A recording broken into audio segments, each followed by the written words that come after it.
तो आज हम बनाने जा रहे हैं कोडी रोड्स। हम सबको पता है ये न्यूज़ बहुत टाइम हो गया है अभी तो बहुत लेट हम हो गए स्केच बनाने में, बट बहुत टाइम हो चुका है। वो आ रहे हैं WWE वापस। और भाई हाँ, पता है एक्साइटमेंट बहुत ज़्यादा है क्योंकि उनकी मैच ही होने वाली है सेथ फ्रिकिंग रॉलिंस के साथ।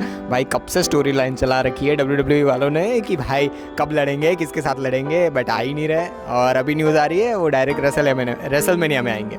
सो वेटिंग, एक ही हफ्ता बाकी है, मज़ा आने वाला है। तो सबको पता है भाई वो AEW में चले गए थे, फिर वापस आए। भाई उनका लास्ट वाला कैरेक्टर था ना, स्टारडस्ट वाला, भाई बहुत गंदा था।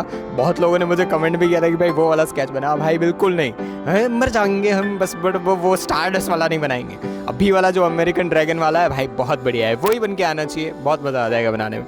तो स्टार्ट करने से पहले भाई प्रॉब्लम क्या है आप लोगों को, 93% लोग मेरे वीडियोस देखे जा रहे हैं भाई। हाँ, मज़ा आ रही है उनको, लाइक भी नहीं कर रहे हैं भाई।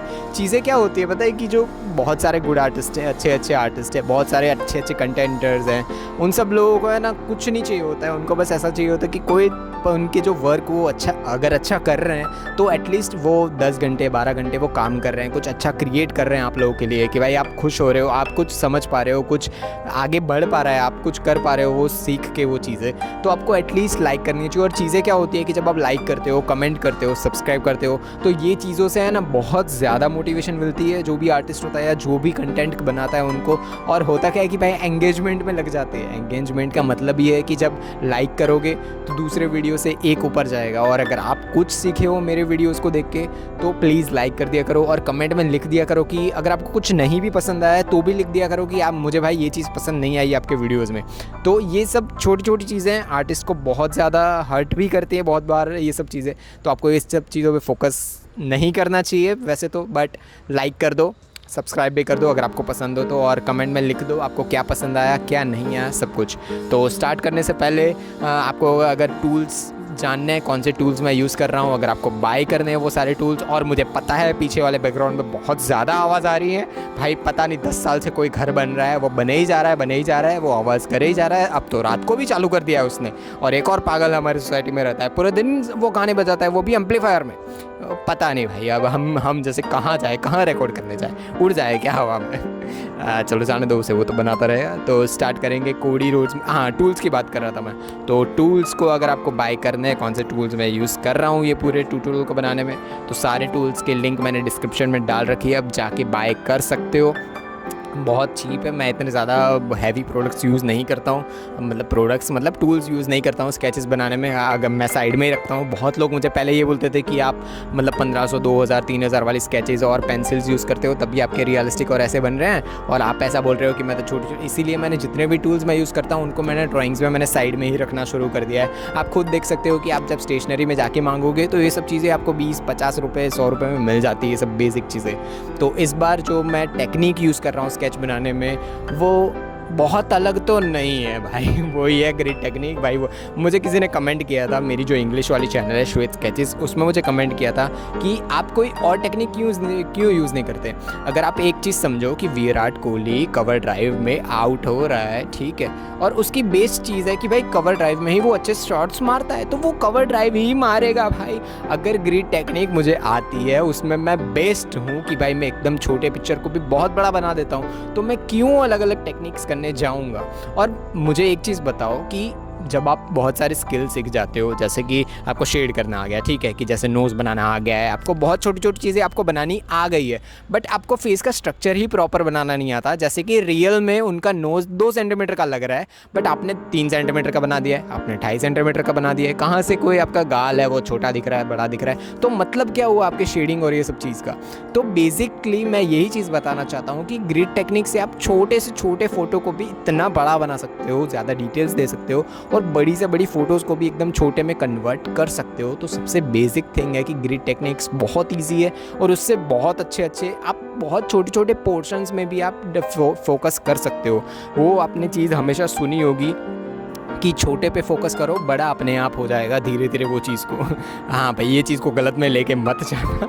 मैं सिर्फ इतना ही बता रहा हूँ कि एक एक बॉक्सेस जब हम बनाना शुरू कर देते हैं तो एक पूरा स्केच धीरे धीरे कंप्लीट हो जाता है। तो यही चीज़ मैं बताना चाहता हूँ, ग्रिड टेक्निक इसीलिए मैं यूज़ करता हूँ कि बहुत ईजी है।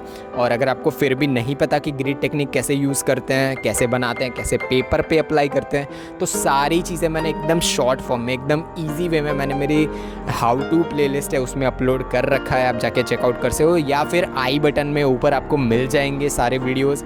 और अब हम आगे फोकस करने, और हमेशा की तरह आप स्केचेस स्टार्ट करने से पहले आपके ब्लेंडिंग स्टम्प्स, आपके जो भी टूल्स हैं और आपकी जो पेंसिल्स है उसको शार्प कर लिया करो। चीज़ें क्या होती है कि जब आप पेंसिल्स को शार्प नहीं करते हो तो फ्लैट हो जाती है। आपको पता ही होगा, आर्टिस्ट हो, अगर बिगिनर भी अभी स्टार्ट किया तो आपको भी पता होगा कि अगर आप पेंसिल्स को 5-6 स्ट्रोक मारोगे तो वो क्लियरली उसका जो पॉइंट होता है वो फ्लैट हो जाता है और उससे हम डिटेल ज़्यादा नहीं दे पाते हैं। तो यही सिंपल चीज़ है कि आपको पेंसिल्स को शार्प करते रहना चाहिए। और अगर आप ऊपर से जैसे पेंसिल को आप जैसे आपके पास जो भी शार्पनर है उससे यूज़ करके आप शार्पनिंग कर रहे हो, तो होती चीज़ क्या है कि जब आप जो भी कॉमन शार्पनर से शार्प करते हो तो एक छोटी सी पिन पॉइंट आपकी पेंसिल के निकल के आती है, बट आपको नीचे क्या हो रहा होता है, रियल में बन क्या रहा है, वो उतना ज़्यादा नहीं दिख पाता है। तो इसी वजह से है ना, आर्टिस्टिक वे में आपको मतलब अलग टेक्निक होती है, कैसे ब्लेड्स और ये सब यूज़ करके आप बनाते हो तो उससे मतलब शार्प करते हो पेंसिल को, वो टेक्निक भी बहुत ईजी है। और मैं रिकमेंड करूँगा, आप मेरा वो वीडियो आई बटन में आपको मिल जाएगा कि कैसे पेंसिल को शार्प करना है, वैसे शार्प करो, आपकी जो बहुत सारी चीज़ें बहुत ईजीली हो जाएगी। तो पहले शार्प कर लिया, अब हम फोकस करने वाले हैं पहले तो कोडी रोड्स के बाल पे।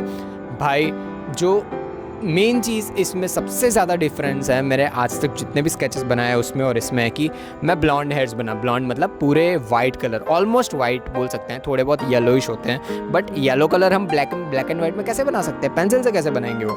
तो यही चीज़ है कि बहुत टफ इन द सेंस कि बहुत छोटी छोटी डिटेल्स इसमें मुझे देनी थी।